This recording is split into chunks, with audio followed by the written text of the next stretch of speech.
big week here in London, flying across the world to meet Whoop, a company I absolutely love. I'm going to show you loads of things behind the scenes at Whoop, and then I've got to fly back to the UK because I'm meeting Prince William. This is a perfect conversation. I'm late, I'm flying out to Boston. Everybody asks me about Whoop, you know, and you're going to learn a ton about human performance.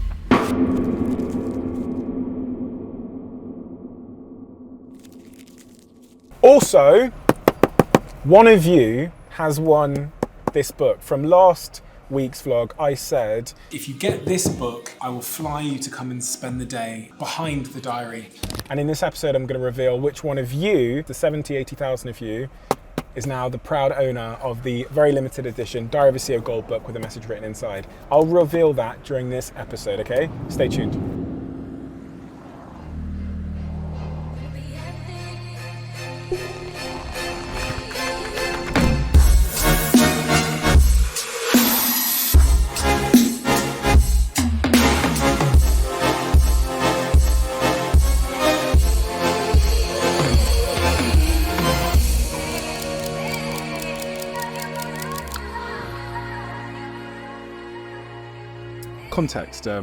Context. I kept thinking context as to why I was particularly keen to talk to you for so long, because my girlfriend, big fan of yours, but she's just about to open a breathwork studio. And she's done retreats all around the world. She's got, you know, she just did one in Glastonbury like 2 weeks ago. She's teaching people breath, including me. That's the context I wanted to give you, is like, and I also represent, I think, most of my audience in the sense of, I've heard about breathing, I've heard about breath work, but I really want to understand. Does having an extended exhale help with anxieties? You can place your hand over your heart, and when you inhale, you can feel your heart rate increase. When you exhale, it slows down. This is how HRV works. This is how it's calculated, is the difference in time on that. The shortest distance to the longest difference. So how you breathe affects how many times your heart beats, right? So if you're exhaling, which slows the heart rate down more, what's going to happen to your heart rate? It's going to start slowing down more. And that exhale, that slowing down and telling your body you're in a safe place, that it can relax, is what triggers this response by the nervous system. Interesting. So it's like tricking the body into believing that. It's such a simple hack. James, I'm going to be loving you and leaving you, okay? But I wanted to say thank you so much. Thank you very much. I can't wait to. It was a perfect conversation. Exactly what I was dreaming of. So thank you so much. Thank you, James. Okay, thank you, buddy. Thank you.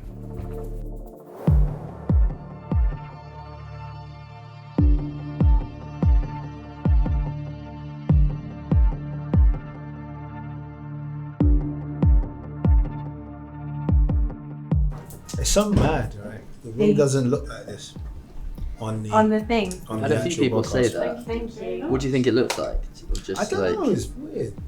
I could tell that door's there. yeah. I'm going from the Ivan Tony. Yeah. The one that I just Oh, watched. did you watch it? Yeah. Do you like listen or you watch? I watch. Yeah. Yeah. I'm a visual guy. Yeah. That's good. That's what I like to do. Yeah.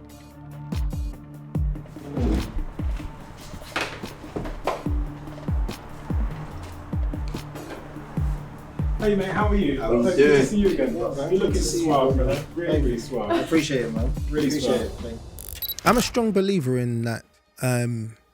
That voice in my head is a mug. He's not the right person for me to be listening to. Really? I don't believe anyone should listen to voices in their head, if I'm honest with you. There's a very vengeful person somewhere inside of me. I believe we've all got that part of us, you know. Some of the things that go through my head sometimes scare me. You know, hurt people. So if you can, you know, you're doing yourself a great favor, first and foremost, if you can forgive. If I can forgive the people that hurt me, right? Do you forgive everybody in your life? I don't think I've got round to forgiving everyone. I think I do carry a lot of baggage. But what I do know is the people that maybe I don't forgive, they've probably forgotten who I am. you know. But I'm sitting there thinking about them all the time, and it's like, so who's really hurt? Yeah, that's the nature, isn't it, of holding the grudges, which we all do. I remember reading that quote one day, and it was like, forgiving someone is like letting a prisoner go and realizing in doing so that you were the prisoner the whole time. Like, you can imagine opening the gates to the jail and seeing yourself run out. Yeah. Really going, fuck, yeah, I was only hurting myself. You said something quite curious there, which gave me a train of thought, which is... So much. That's it. Take it. Give you my number. I'll send it through you. Thank you so much. I'll get you the link.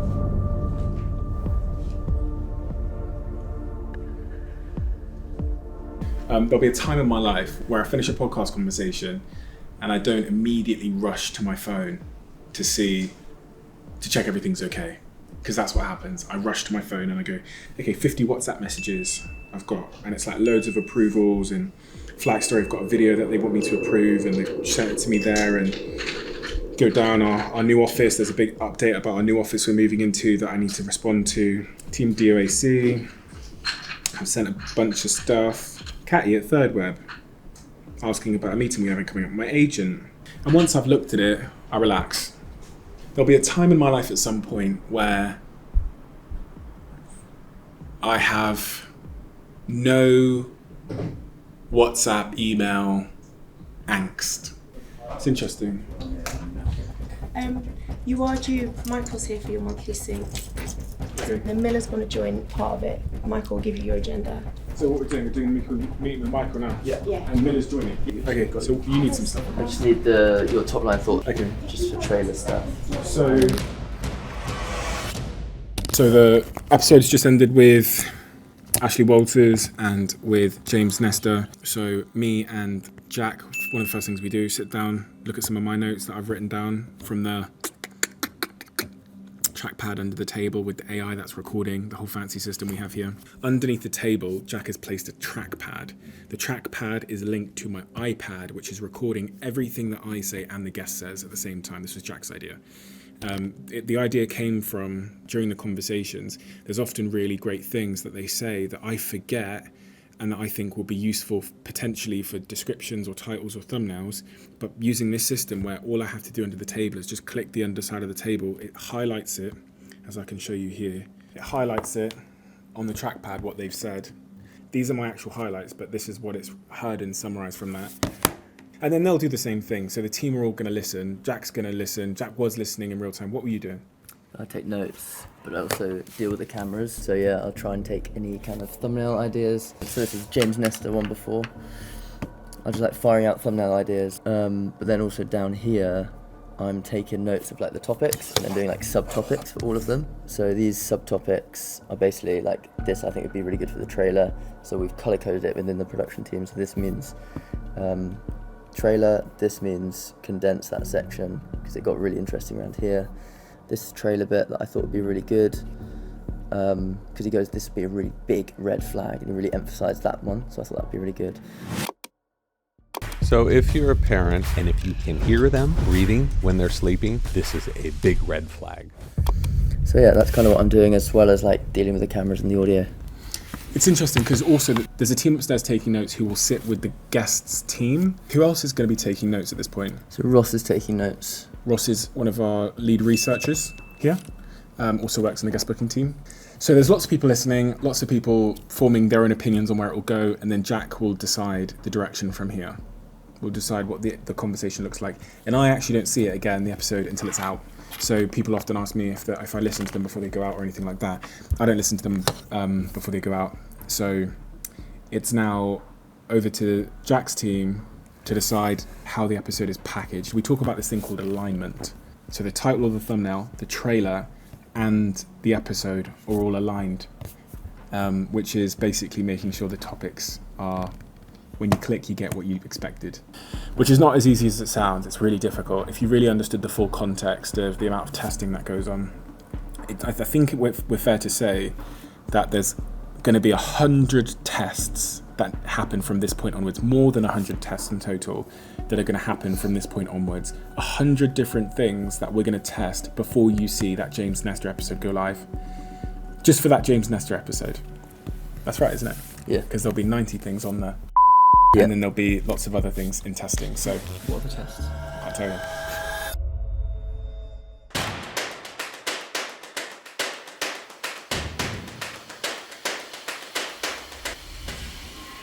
So, But would you how long ago did we start work on this?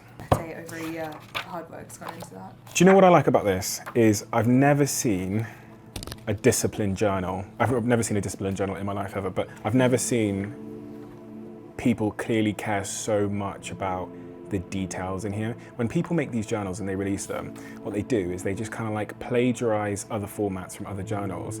It's really, really cliche. There's not really consideration of the journey people will go on, and you don't get taught how to use it. And because you've included you've got how I used my journal throughout this. You've literally put my diary inside this to see how I use this. And then I think for all of us, the best thing is like, do you know what it is? It's the surprise. Mm-hmm. Every time you turn the page, it's like something new and that's one of the issues of journals is you kind of get bored of them. They're not like carrying you through the process. It feels amazing. It feels amazing. How are you feeling about it, Grace? I'm very excited. I think it's going to get people closer to their goals genuinely. Like, it's one of those products that isn't just a product, it's actually going to make a difference, which is so cool. Great. Anything else? No, that's it. Thank you, Steve. Am I late for something? Oh shit. Hello, Dragons. I'm Marissa. I'm Teddy, and we're the founders of Perfect Ted, the brand on a mission to spread positive energy. For years, I've struggled with ADHD and anxiety. I would consume copious amounts of coffee and energy drinks to help me get through the long study days. But the caffeine gave me jitters, crashes, and exacerbated my anxiety symptom. That's when I discovered matcha, a powdered Japanese green tea that offers slow release energy. So when Marissa moved to London last year, we quit our jobs in finance and created an on-the-go solution, the UK's first matcha-powered energy drink. I'm going to make you an offer. So I'm going to make you an offer. I'm going to offer you all of the money. And I also want 10% of the business. I'm going to make you an offer as well. I'm going to offer you all of the money for 10% of the business as well. Have we got a deal? Yes, you have a deal. Yeah, we have a deal. Oh, amazing. Thank you very much. Yeah, they don't have I told you I wear the fucking t-shirt. What about the custom gibbets? I mean, we've all got our boundaries, right?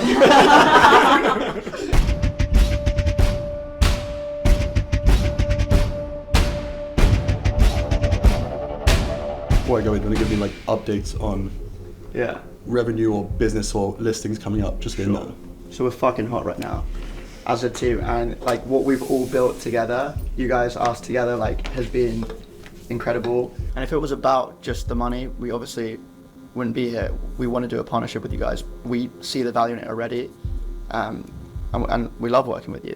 Yeah. You know, like it's fun. Yeah, I think for something to feel fair, there has to be risk on both sides. Sure. And the risk I'm taking is probably quite clear. On my end, the risk is that I choose to fire this bullet that I have, which is to shine attention on something. And I go, okay, for the next 3 years, I'm going to focus on this thing. I'm taking a huge bet, an opportunity cost, right? Yeah, of course. That's like the big cost in my life now. Like even the time thing, Jason says to me, my brother, all the time, are you sure you want to do this? Think about the opportunity cost. Because you have these 24 hours in the day, 16 of them when you're awake, and those are going to determine your life. Yeah. So there's risk on both ends. Yeah. So what you don't want to get into a partnership is where one person is basically alleviating their side of the risk. And that's really what it comes down to at the end of the day, isn't it? What if we're wrong? Yep. You might be wrong. Might be. That's the risk I'm willing to take. I might have wasted, you know, I might have given up Harvard Law and left our finance job. 100%. And I might, you know what, in 2 years, I might turn around and have nothing for it. 100%. But I don't think that's what's going to happen. And neither do I. And that's the belief policy. It's just got. I It's think risky and it's belief. So I look at this brand and go, it's there. The potential to tell those stories. I can control that. And I think the market's right for this story. Crazy busy day. On my way home now to pack because we're flying to Boston. And in Boston, you're going to get to see behind the scenes at one of my favorite brands in the world, meet their head of data science, and learn about sleep, circadian rhythms, and all of these incredible things that have completely changed my life. We're about to go to Boston and we're about to go behind the scenes at maybe the world's #1 human performance company. Keep all of this to yourself.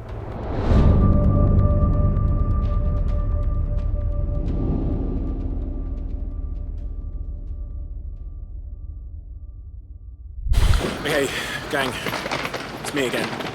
Okay. So this morning has been busy as always. Hit the gym early this morning.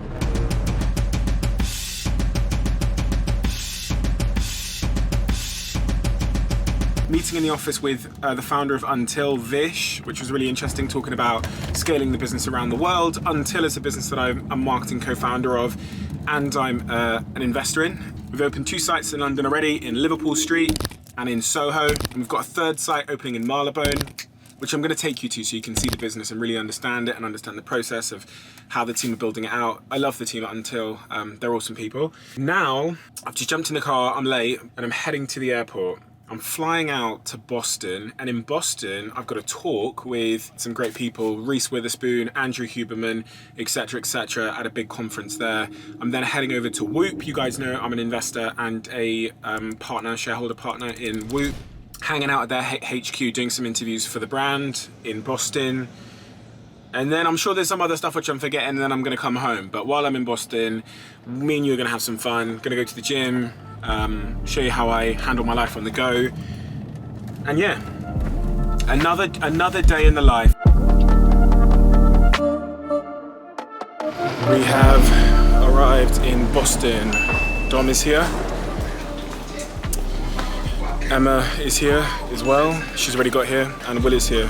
We don't have any stuff to eat. Isn't that such a life hack? Traveling without checked baggage, so you can just save the 30 minutes waiting for your bags and stuff, and also you don't risk the chance of losing all your stuff. You must be Susan? Yes. Yeah. You don't know me, but I follow your podcast. Oh, that's. She also does. Oh, I've got a present for you in my bag.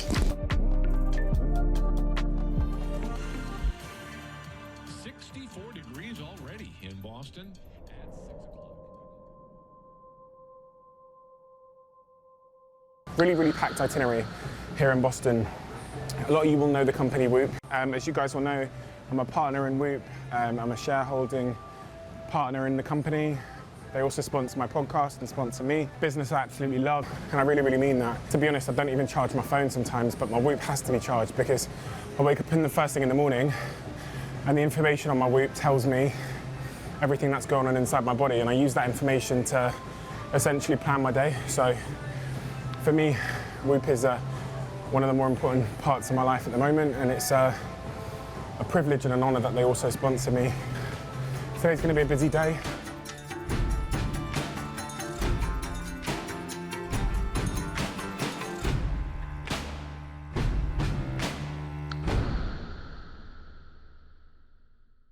Okay, so we get there and we're going to meet, obviously, Will Ahmed himself, who you know, Kirsten Holmes, VP of Performance and Science, and we've got Emily, Senior Vice President of Data Science and Research, and Jamie, who's a CTO. So they're kind of the 4 main guys that you'll be kind of speaking to today. They just want to say hello. There'll be a talk or like a really brief kind of Q&A at the end of the day. So they obviously would like a few tips on their Whoop podcast, which will be recording a podcast episode with Will today as part of the PR. We'll be speaking to Forbes today. I've sent you the brief. They actually have a cold plunge in their lab and asked if you'd be up for going in it. Yeah, I saw that. Would you? I'm not against it, but Well, I needed more clothes. I've already asked. I was like, have you got Whoop shorts? Yeah.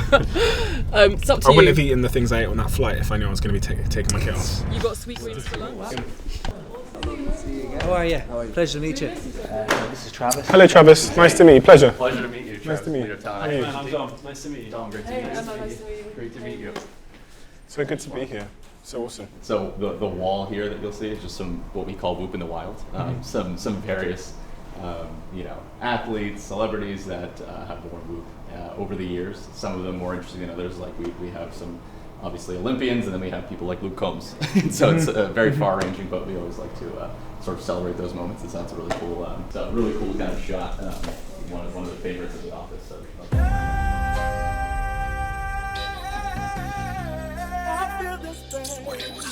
I love you.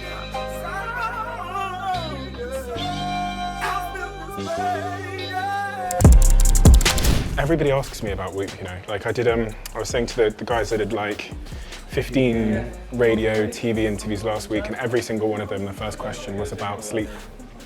So that's obviously tees up Whoop. It's crazy that everyone's so fascinated by that. If my fitness is great, if my sleep is good, right? So the first order thing for me, like the foundation is like the sleep. Right. Because if I sleep, then there's this day where I got 6 hours restorative sleep and my workout that day was insane. Yep. Everything was insane that day. So that was the first. Exactly. So this was the first Whoop. It was Bobo at the time, but. So this was the first ever Whoop called Bobo, tethered to that battery pack. That was the battery system. In 2012, 12 years ago now? Yep. 11, 12 years ago.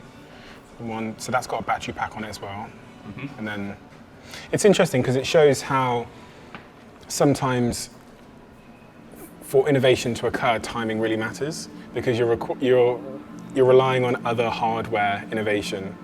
And the clear direction of travel here is that the Whoop is getting smaller and disappearing. So I imagine you want it to disappear eventually. That seems to be where the puck is going. We'll see. We'll see what the future holds. But I think that like I said, the exciting engineering challenge has been the actual product getting smaller, but battery life increasing. Yeah, of course, yeah.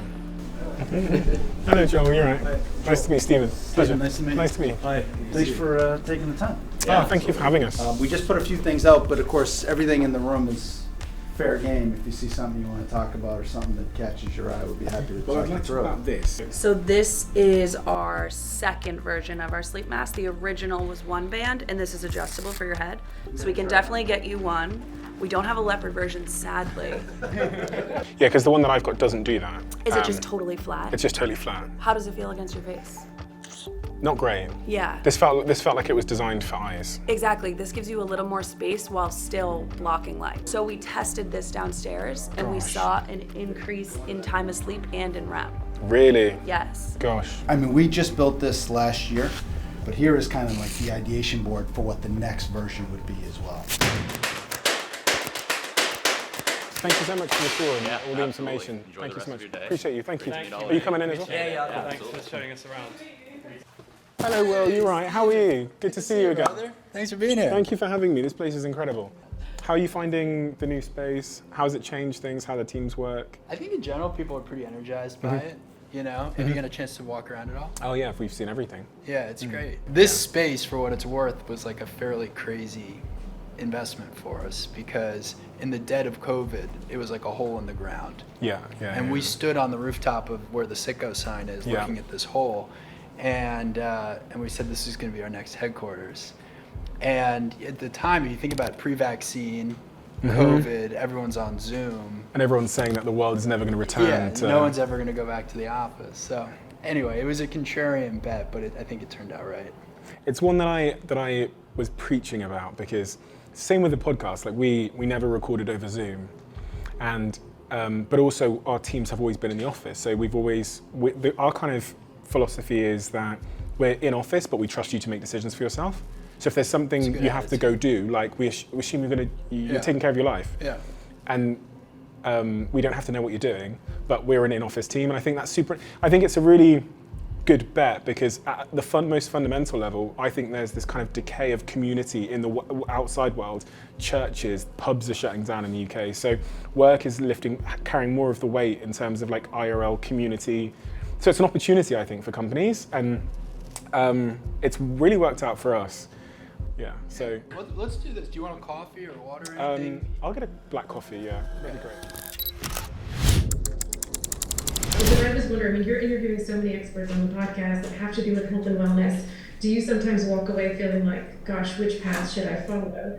Yeah, and it's really interesting because we all have a bias towards information and data. I've met CEOs and founders of smaller businesses that will say things like, oh gosh, I don't want to know what the metrics are because it will create a dissonance in their mind. It will create a bit of a discomfort.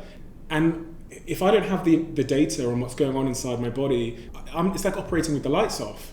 And now, once I saw the variance between my emotional state the next day, my podcast conversations, and my sleep, I can now control my performance on the podcast and my performance as a CEO by controlling my sleep. So it was empowering for me. How do you solve for people who don't want to know more info? I mean, I can speak from my perspective. I want to know what I'm leaving on the table. Yeah. And the data is so good, it's accurate. Like we can't say, oh, it's not accurate. Like that's not a good reason, right? But I know that, like if I'm minding my sleep and going to bed at consistent, times, and if I'm doing kind of these non-negotiable behaviors, I'm going to be positioned to enter into the world as a better version of myself. And to me, that's compelling, and that's why.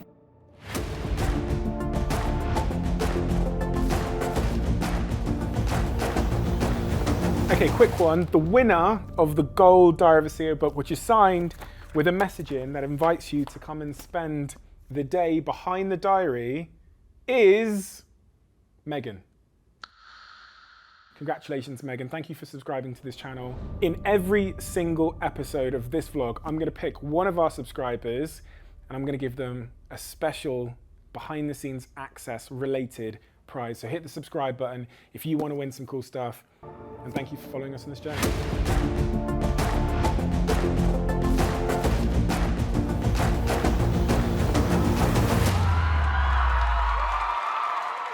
And I know a lot of people in this room are part of a team, and I know that you believe in the 3 bars. What are those 3 bars, and how could we take away some value from that? Yeah, so it's really a frame to think through when you're trying to consider who to hire, fire, or promote. The 3 bars are basically, think about someone in your team, anybody in your team right now, okay? Think about this person in your head. It can be the person sat next to you, it can be that slightly difficult person in the office, whoever it might be, or someone you're thinking of hiring. Now ask yourself this question. If everybody in the company represented their cultural values, I'm not saying their lived experience, we need diversity. If everybody in the company represented that person's cultural values, would the bar be raised? Would it be maintained? Or would it be lowered? In my company, if someone is a bar raiser, that's someone I need to promote. If they're a bar maintainer, that's somebody I need to train. And if they are a bar lowerer, that's somebody that I need to move on. The definition of a word company is group of people. So I used to think as a young entrepreneur, it would be down to me and how hard I worked and how good my ideas were. I came to learn very quickly that it comes down to the group of people you assemble, the culture you bind them with to get 1 + 1 = 3, and the vision that you give them. That is the job of a CEO. Ladies and gentlemen, Stephen Bartlett in the house. Thank you much.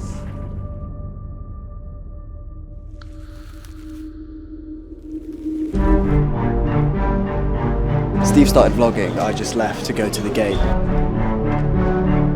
The minute I land, I'm being picked up to meet Prince William. And I don't know if he knows that our flight is about to leave. So you've got to have good airport etiquette. So people are queuing now. Anyway, I don't want to miss this flight. It's just started saying final call. Let's go to the gate. Attention, please, for show is flight 212.